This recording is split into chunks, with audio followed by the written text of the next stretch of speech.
morning, and thank you for joining our daily outlook. And today we'll cover the changes in the dollar-yen pair, where we'll be sharing insights from our trading desk. The dollar-yen pair has traded sideways in the last session. The highs-lows indicator has heated up and is currently neutral. Bitcoin has added 5.5% in the last 3 sessions. The RSI has shifted sharply into the overbought area.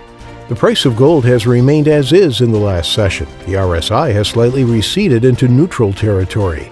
The price of crude oil has gained 3% in the last session. The ATR has transitioned into the high volatility zone. Thank you. Moving on to the latest updates in world financial news.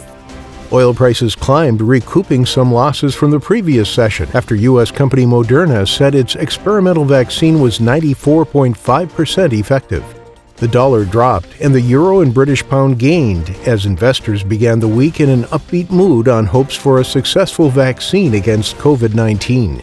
Blockchain gaming startup Enjin is aiming to broaden its enterprise focus with its latest hire, hailing from over 20 years at Microsoft. Thank you. Now let's hear today's most important economic events.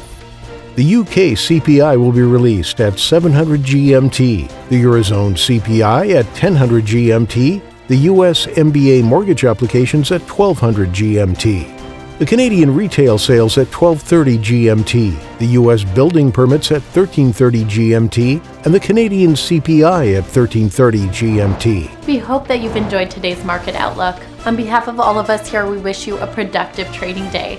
Be sure to join our next review for the latest news and events from the financial markets.